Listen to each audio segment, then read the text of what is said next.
Yo quiero que a mí me quiera. Buenos días, la verdad que es un gusto estar acá. Cuando venía llegando, aparte de recordar la adolescencia y la estación de trenes, me acordaba que la última vez que vine a Bariloche fue invitada por la UNTER en la época de las cenizas. De hecho, creo que tardé como 5 días en volver a Buenos Aires porque no había manera. Y pensaba que se veía distinta Bariloche hoy, sin esa montaña de arena encima, ¿no? Bueno, les cuento un poco lo que pensé. Me costó decidir qué decir.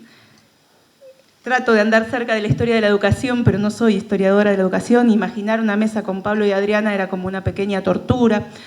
Y lo de pequeña no es nada, es mentira, era una gran tortura. Pero bueno, decidí hacerme de coraje. Cuando yo empecé a pensar en esta conferencia, pensaba qué cuestiones se discuten hoy cuando se discute la cuestión de la extensión de la jornada escolar. Y de alguna manera pensé que había un variopinto conjunto de experiencias, de iniciativas que habían surgido en distintos contextos. Por un lado, hay algunas que van a estar planteando que la jornada extendida o la extensión de la jornada escolar es agregar una o más horas de clase. Otras van a estar pensando en agregar una segunda jornada, otro tanto de jornada escolar. Otras va a estar pensando, otras discusiones van a estar en torno a qué contenidos, y esto es un poco lo que traía Pablo, ¿no? ¿Qué contenidos se agregan en ese tiempo que se añade a la jornada escolar de 4 horas clásica? Otras discusiones, y ahí digo, me parece que hay como por lo menos 2 posiciones genéricas, ¿no? Agregar contenidos básicos por un lado, o agregar contenidos prioritarios o los clásicos, ¿no? Las 3 R's de Pablo, digamos. Intensificar ahí. Y otros, de alguna manera, plantean otras formas de vínculo con el conocimiento a través de talleres, de orquestas, de distintas iniciativas, ¿no? Me parece que ahí hay unas discusiones que después me gustaría retomar. Y la tercera cuestión, gran cuestión que yo veía es que hay diferentes motivos para justificar la jornada extendida. Y pensé que, por lo menos en clave histórica, de lo que yo podía dar cuenta era de cuáles son los motivos o las argumentaciones que construimos para extender el tiempo escolar. Y lo que sí ahí encontré es que en la historia de la educación, mi tesis de doctorado me está haciendo leer el monitor con asiduidad, así que tenía bastante material, uno encuentra que esta discusión está presente desde los orígenes del sistema educativo, ¿no? Entonces, uno podría decir que hay una cantidad de cuestiones que aparecen como novedosas en las últimas décadas, pero que tienen larga data, ¿no? A mí me sorprendió, lo dije varias veces, así que si alguien ya me escuchó, lo perdona, ¿no? Pero la discusión sobre la presencia de tareas asistenciales en la escuela es una discusión que data de fines del siglo XIX, ¿no?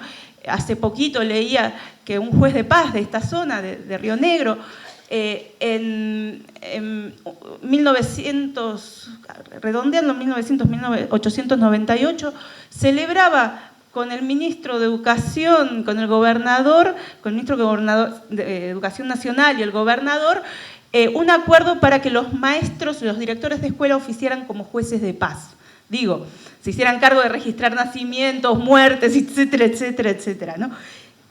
También, digo, recordamos de las primeras décadas del siglo XX las maestras vacunadoras. O sea, digo, hay una cantidad de cuestiones que uno ve que vienen de larga data. Hay otras cuestiones que también vienen de larga data. A mí me sorprendió muchísimo encontrarme con la queja de no podemos en 4 horas revertir lo que las familias hacen en 20.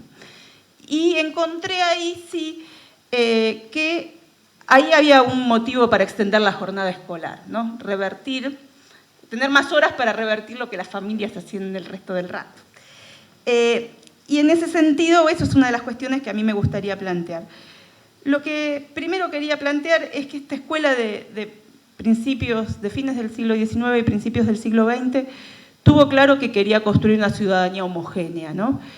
Y en ese sentido, de alguna forma, sin tratar de simplificar, la escuela abrió sus puertas a los niños de entre 6 y 14 años que vivieran en las inmediaciones de las zonas pobladas, con la promesa de incluirlos en calidad de ciudadanos a cambio de que dejaran de lado sus maneras, sus propios repertorios culturales. Aprender los usos debidos y correctos de la lengua oral y escrita muchas veces implicaba un modelo repetitivo, autoritario, del que la escuela se queja, pero al mismo tiempo, si hay algo de ese producto que no acontece, también se queja, ¿no? Entonces, y de alguna forma sancionó, y creo que muchas veces sigue sancionando, algunas versiones del castellano que eran entendidas como incultas, incorrectas, etcétera, etcétera. La escuela construye su autoridad cultural en torno a un argentino estándar que también estaba en construcción. Y en ese sentido, yo recupero el relato de mi abuela. Mi abuela era maestra rural, era maestra en las estancias del sur de la provincia de Buenos Aires. Y ella en esas experiencias, ella tenía un pacto conmigo. Cuando yo estudiaba Ciencias de la Educación, ella no podía entender que yo estudiara Ciencias de la Educación, creía que iba a ser maestra.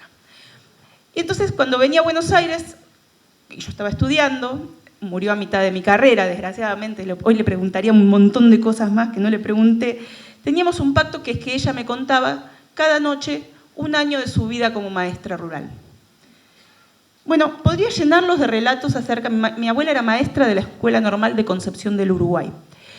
Entonces los podría llenar de relatos acerca de las discusiones que sosteníamos en torno a cómo enseñar la vaca. Si con una lámina, si llevando a los chicos a ver una vaca, pero qué complicado si yo vivía en Buenos Aires y seguramente iba a ser maestra en Buenos Aires. Y así les podría decir si tenía que dar las características de peso, pelaje, etcétera, si tenía que enseñar Holando argentino y las distintas modelos de vaca, o si no tenía que enseñar eso, todas esas cuestiones, si había que hacer la composición de la vaca o no, todo eso eran motivos de disquisiciones interminables. Ahora, ustedes dirán, ¿por qué traigo esto? Mi abuela, en todas esas noches, que fueron muchas, nunca me contó que tuviera algún estudiante que no hablara castellano. Maestra de estancia en el sur de la provincia de Buenos Aires, que acababa de casar con un dinamarqués que no hablaba jota de castellano, ¿no? Quiero decir, el problema de ser diferente a lo que la escuela esperaba era un problema que portaban los niños y no era un problema que portara un docente. Un docente tenía que saber qué tenía que decir o cómo tenía que enseñar tal cosa, pero si el pibe podía con eso o no podía, era un dato que eventualmente, por lo menos en el relato de mi abuela, que no creo que fuera una maestra desentendida, ni mucho menos, no parecía relevante para ser transmitido a las jóvenes generaciones docentes, ¿no?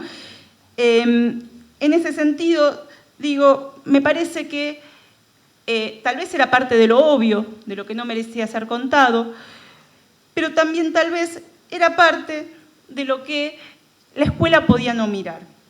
En ese sentido, a mí me gustan... pásame.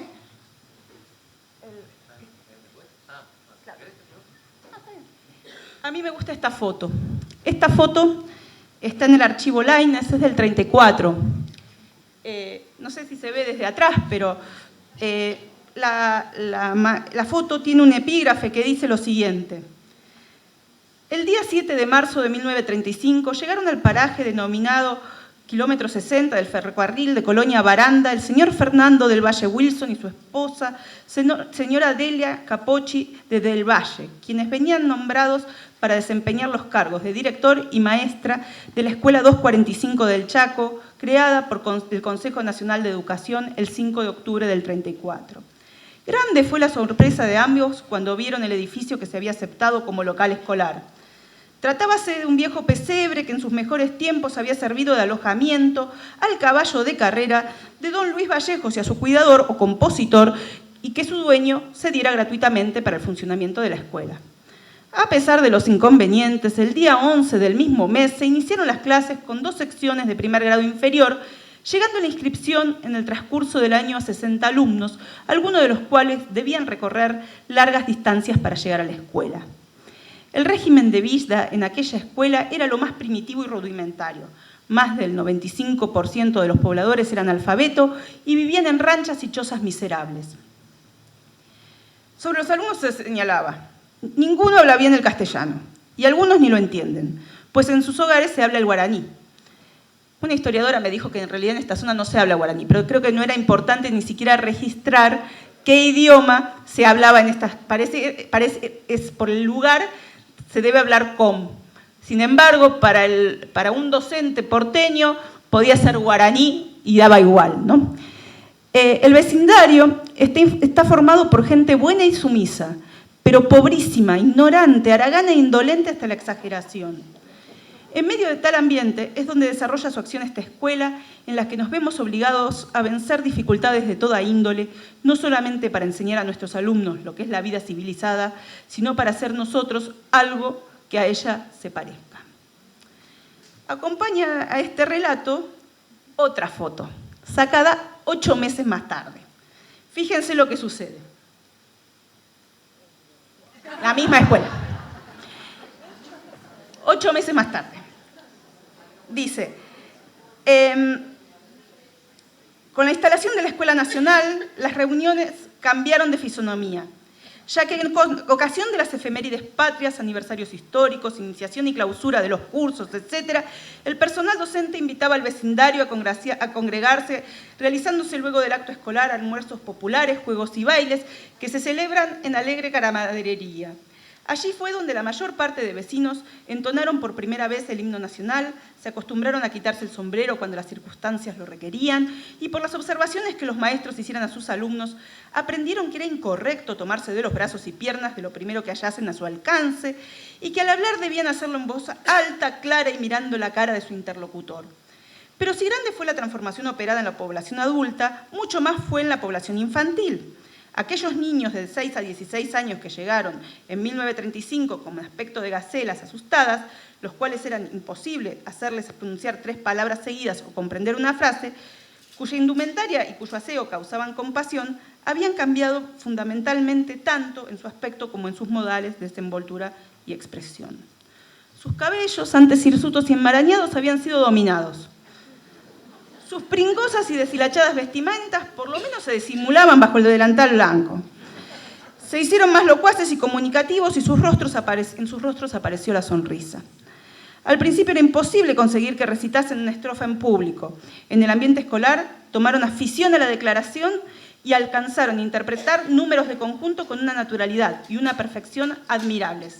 Aprendieron a cantar, a organizarse en sus juegos, a realizar marchas y ejercicios gimnásticos, y su comprensión e inteligencia se desarrollaron en forma progresiva a medida que la acción de la escuela iba infiltrándose en el ambiente del pueblo. Hoy, cuando algunos de nuestros exalumnos, muchos ya casados y con hijos, nos visitan, no pueden menos que recordar emocionados lo que era el alumnado en los primeros años de funcionamiento de nuestra escuela, asombrándose ante la diferencia entre lo que fueron y lo que son los actuales educandos. ¿Por qué traje esta foto? Traje esta foto porque en todo caso la escuela se propuso esta operación, pasar de la foto 1 a la foto 2.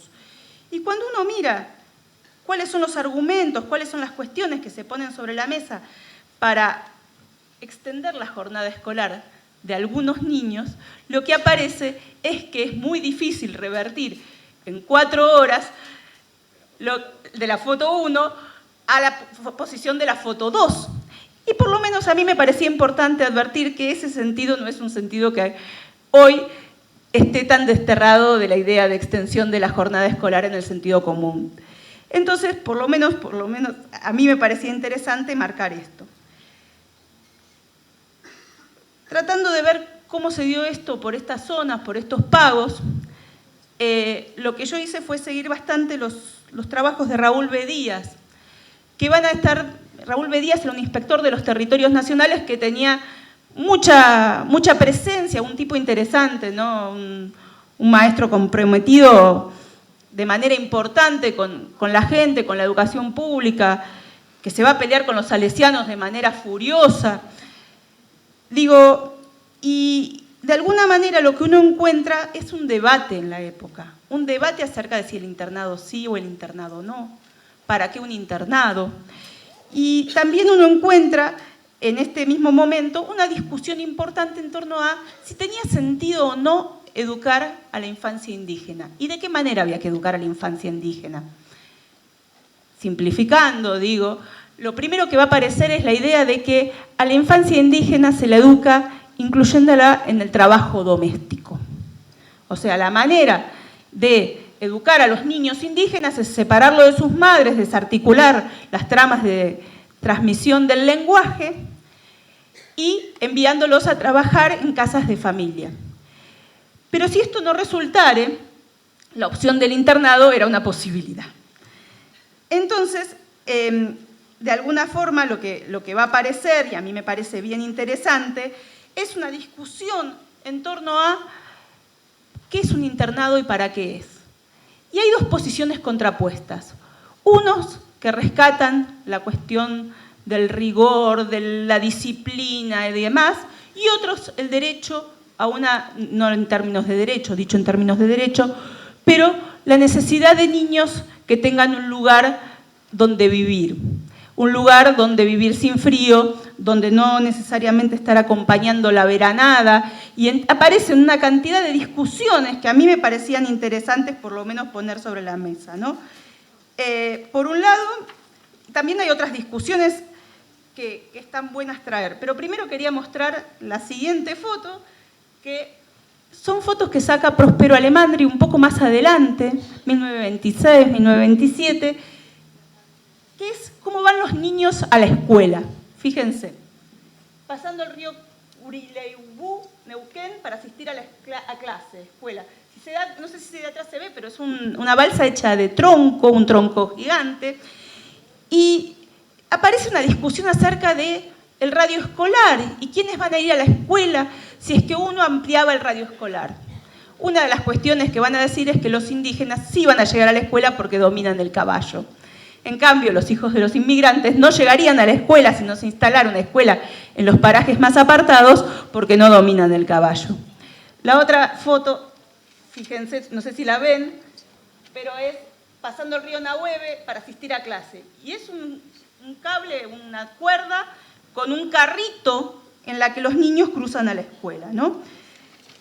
Hay otra discusión que está rondando este tiempo y que tiene que ver con el tiempo de la escolaridad. ¿Cómo? Claro, hay otra discusión que está rondando este debate, que es los niños y su inclusión temprana al trabajo. Incluso Raúl B. Díaz va a proponer un tipo de escolaridad para ciertos niños intensa, dice él. Va a hablar de una escolaridad. Él va a decir, bueno, hay distintas formas de escolarización. Escuelas fijas para los pueblos, ambulantes para seguir a la población que va migrando. Esto es algo que más bien se va a tender a instalar en La Pampa, pero también en el Chaco. Internados e instables. Las escuelas instables, yo creo que no se llegan a instalar, o por lo menos no me consta, Pablo, tal vez sabes más que yo de esto, pero es la idea de escuelas intensivas, que en 2 años generen la alfabetización mínima necesaria para no arrancar a los niños de la inclusión en el mercado de trabajo temprano que sus familias precisaban. Digo esto porque a mí me parece importante entender que la extensión del tiempo en la escuela también fue pensada de otras maneras, ¿no? Hay una discusión entre 2 inspectores, Martínez y Arancibia, y entonces están discutiendo. Martínez y Arancibia promueven los internados e intentan argumentar. Dice, el señor Lucero manifiesta que está completamente en desacuerdo con la institución, cuya historia hace demostrar que no ha dado los resultados que de ella se esperan. Por otra parte, dice, en el Neuquén no ha de poder siquiera ensayarse por falta de locales y recursos. Señora Arancibia señala que el sistema tutorial propuesto no es el internado que el señor Lucero fustiga, porque la comisión propone no alterar casi la vida de la familia del alumno con sus ocupaciones, trabajos, juegos, recreaciones y la libertad necesaria para no hacer de él una casa de reclusión. Digo, hay 2 ideas, ¿no? Internado, casa de reclusión, o quienes dicen juegos, libertad necesaria, etcétera, ¿no? Y ha de ser, dice, con preferencia para niños indígenas a los que es necesario educar de forma alguna haciéndoles conocer de cerca la vida en hogares civilizados, ¿no? Traigo esto porque para mí hay como dos antecedentes de extensión de la jornada. La extensión de la jornada de las escuelas privadas, que después se extiende a las públicas, vinculada a las mujeres y su inclusión en el mercado laboral, y a una que, por lo menos en provincia de Buenos Aires, el antecedente que yo encontré es de hace 35 años, en el ámbito de la escuela pública, pero que en el ámbito de la escuela privada tiene una tradición un poco más larga, y si no, estas experiencias que tenían que ver con separar a los niños de sus medios culturales y demás. Digo, me parece que hoy estamos en otras situaciones donde hay otras discusiones y que es bien interesante no perder de vista que estas estuvieron atrás, ¿no? De alguna forma lo que quise mostrar es que en las primeras décadas posteriores a la ley 1420 hay un debate social, político y pedagógico sobre las formas de organizar la escuela.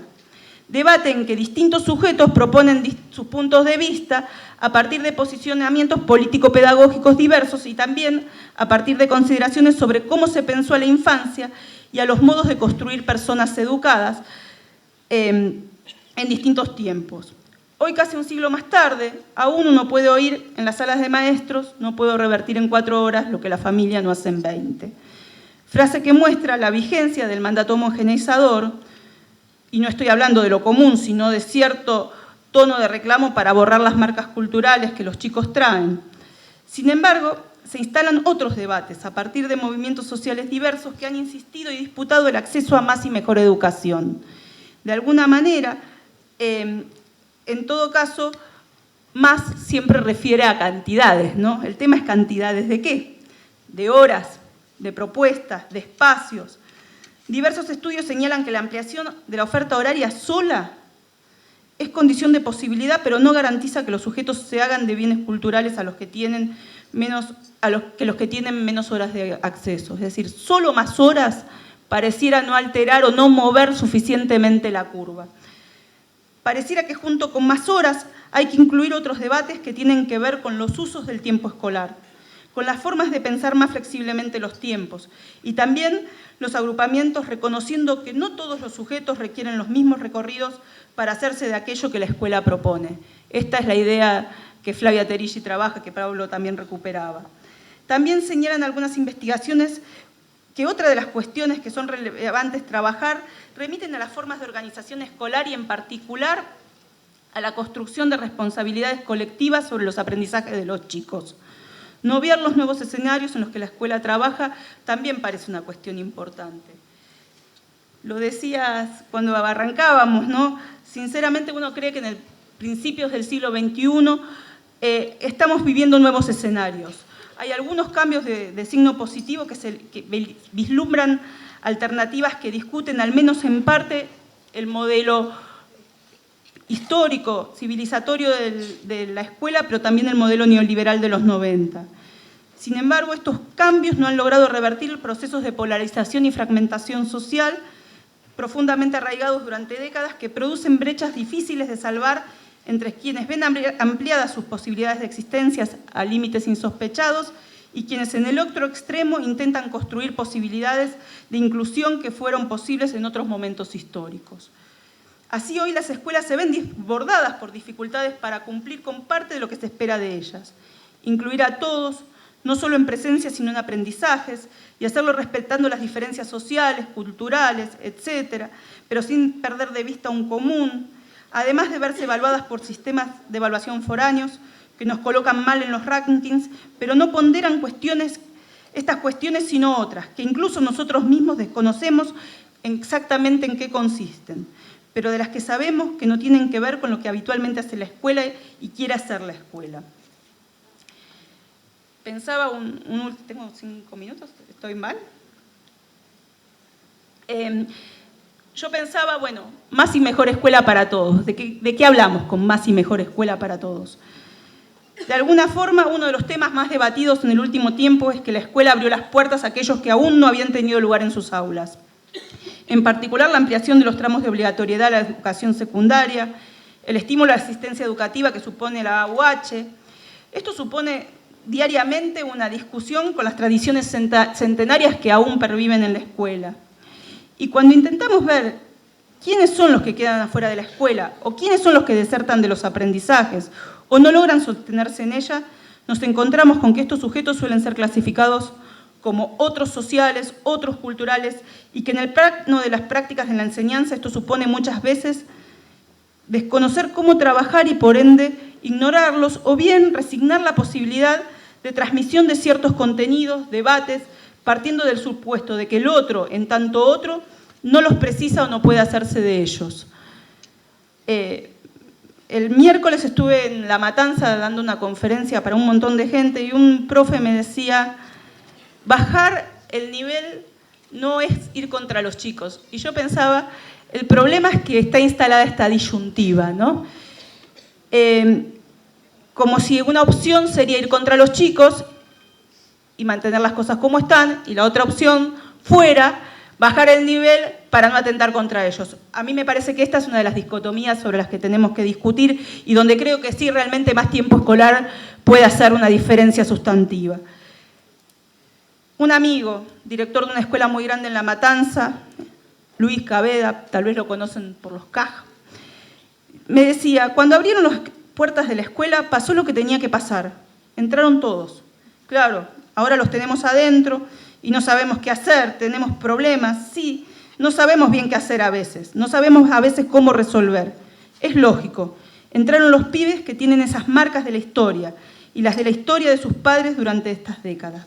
Claro, entraron los pibes que nunca vieron trabajar a sus papás.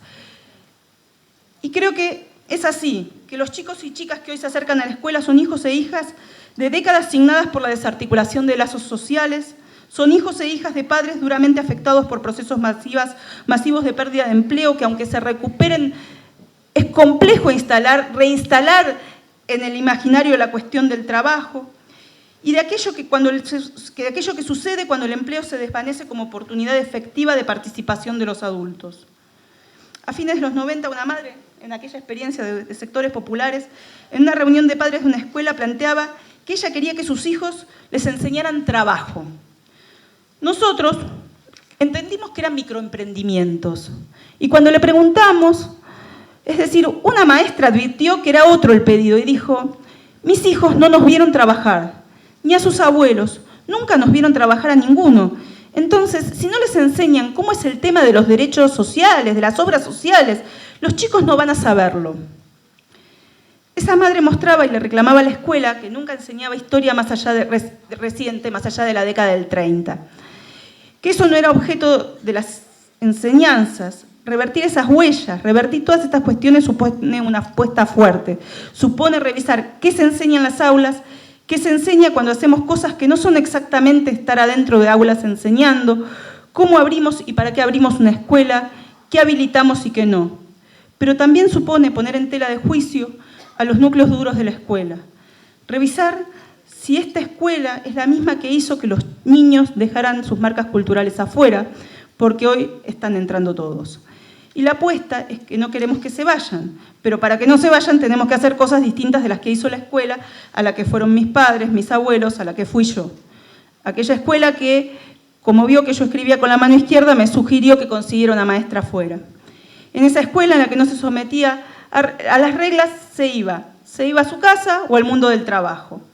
Nosotros no queremos que se vayan, los queremos adentro, pero para tenerlos adentro tenemos que hacer otras cosas, y creo que esas cosas no las tenemos del todo claras. ¿Cómo hacemos para que un pibe con su gorrita se quede dentro del aula? ¿Es la gorrita un obstáculo insalvable para que un pibe aprenda? Y si no lo es, ¿cómo hacemos para que los maestros no vivan eso como una desautorización? ¿Cómo hacemos para entendernos con chicos que no tienen como primera lengua el castellano? Muchas veces ni siquiera lo advertimos, ¿no? ¿Cómo hacemos para entendernos con chicos que eventualmente no ponderan a la escuela como la experiencia más importante a la hora de definir sus proyectos de futuro? ¿Cómo hacemos para pensar una escuela con iniciativa que muestre el mundo, pero que muestre un mundo en que todos los chicos puedan reconocerse? Y como cierre les quería dejar, bueno, esta era de Río Negro, por eso la traje, ¿vieron? Y es una escuela construida por un vecino aborigen, también para desarmar la cuestión de la oposición uno a uno, ¿no? Pero yo quería recuperar para cerrar una frase de Adrienne Rich que dice, la tengo acá, no la tengo acá, Cuando alguien con la autoridad de un maestro describe el mundo y tú no estás en él, hay un momento de desequilibrio psíquico como si te miraras en el espejo y no vieras nada. Yo creo que el desafío, y creo que para eso hace falta más tiempo escolar, es pensar una escuela que no se construya vis a vis con el mundo de los pibes, que muestre otros mundos. La función de la escuela es mostrar otros mundos, no el propio mundo, pero que los muestre sin desautorizar el mundo de los pibes, para que los pibes puedan seguir adentro y no queden como el pibe del cuento de Herminia Brumana, en los márgenes del sistema o atendidos por alguien que pudo mirar que en ese pibe había una humanidad y había un derecho a aprender, y que puedan tener derecho a estar todos adentro de las aulas compartiendo con todos una experiencia que me parece que es posible. Muchas gracias.